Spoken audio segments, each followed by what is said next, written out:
Hello, welcome back everyone. Today's video is about my experience with the House of Chanel, and I want to say straight up that this is kind of a collaborative video in that my friend Sam from My World of Fragrances has also created a Chanel video that we're basically uploading at the same time. So I'm going to leave a link to her channel in the description below, and then you can check out her video about the House of Chanel.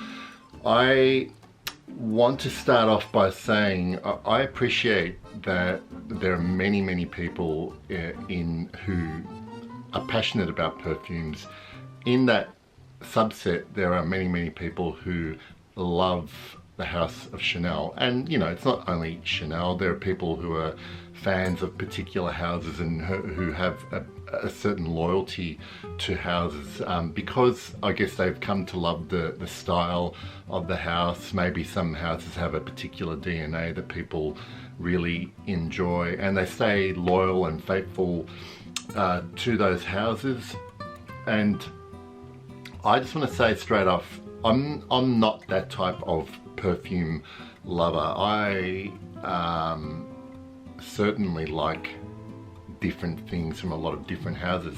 Now Chanel, it's taken me quite a while to actually start to get through some of these perfumes and find my own appreciation of some of these perfumes.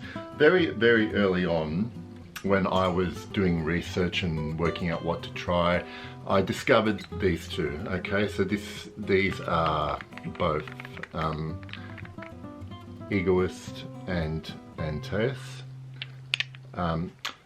Now these for a long time have been the only two Chanel perfumes that I own, and mainly because that they're both pretty unique in terms of masculine marketed fragrances, but they've been around a long time as well, and very rarely duplicated in terms of quality and uniqueness, as far as I'm concerned.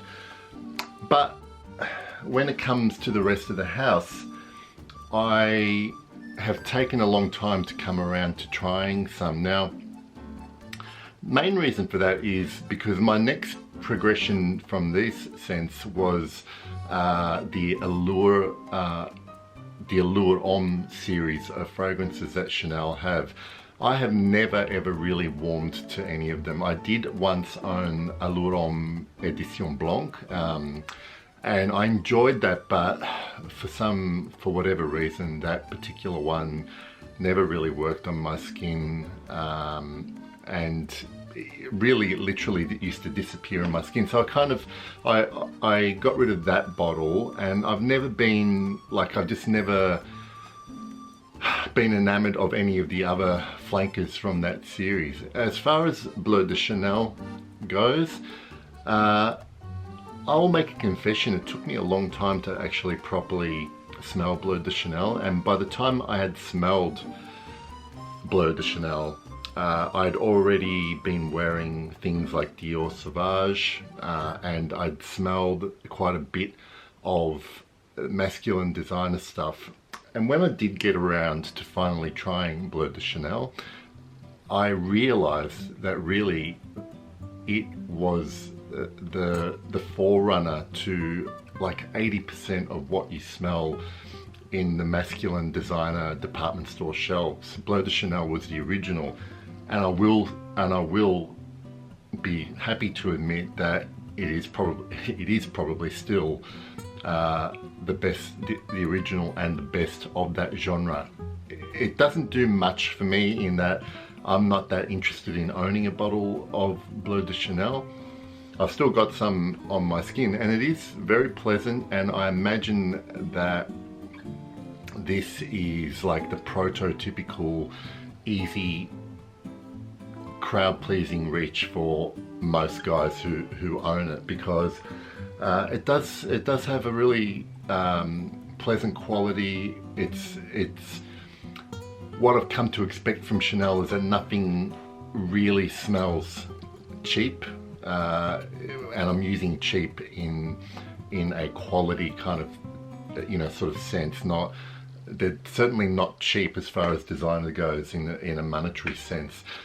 But Bleu de Chanel, the interesting thing I found about Bleu de Chanel is that people forever go on about Dior Sauvage and having too much ambroxan, or they claim that the ambroxan is way too much for them. But funnily enough, I actually happen to like the note or ingredient of ambroxan, and I actually smell it more in Bleu de Chanel than I do in Sauvage. Sauvage has got something else completely going on with it.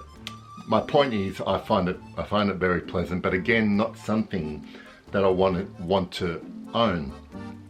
Which brings me now to the Les Exclusifs range that Chanel have, which is basically their private privé line for Chanel.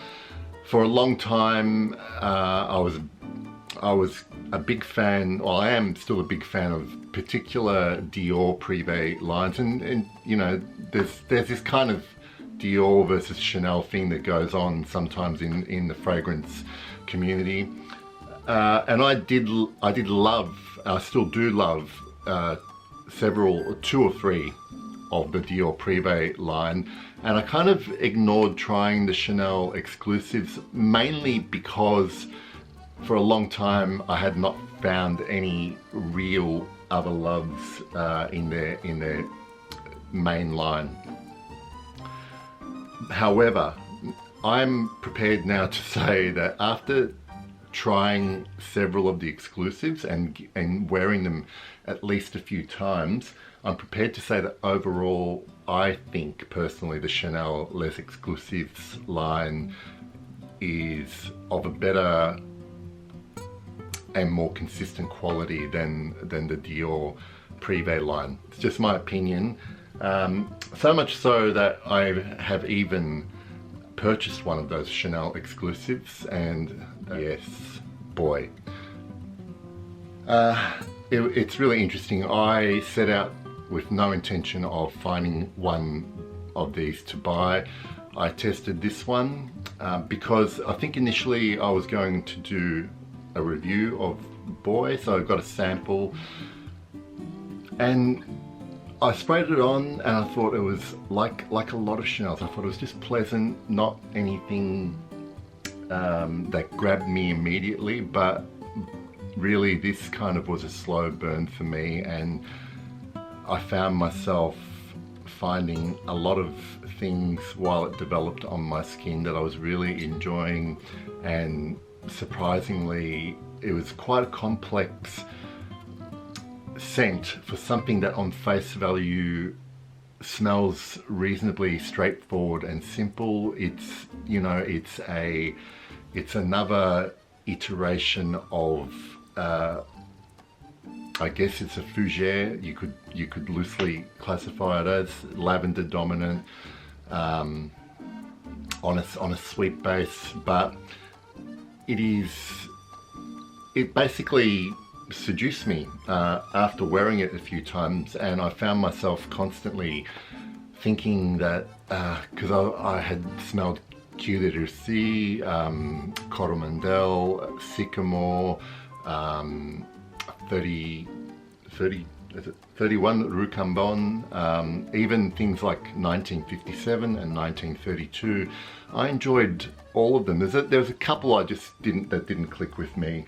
I enjoyed all of them, and then I thought, well, like the ones I was thinking about the most were Boy and Queue de Russie, and I will say that Coromandel is such a good scent, but strangely on my skin I liked it less, and I really think it's something I would love to smell on somebody else.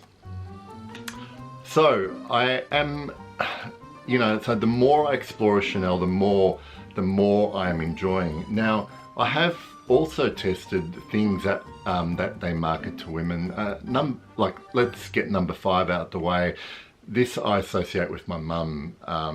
She wore this a long time ago when I was younger, so it's not something that I could ever wear myself. I appreciate it for what it is.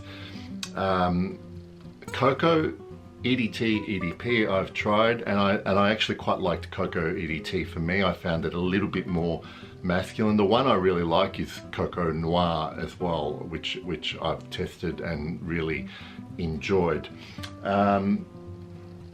As far as other ones that I enjoy smelling on other people, this one is Chance Odotron, excuse me, Chance Eau Tendre. This is the EDP version.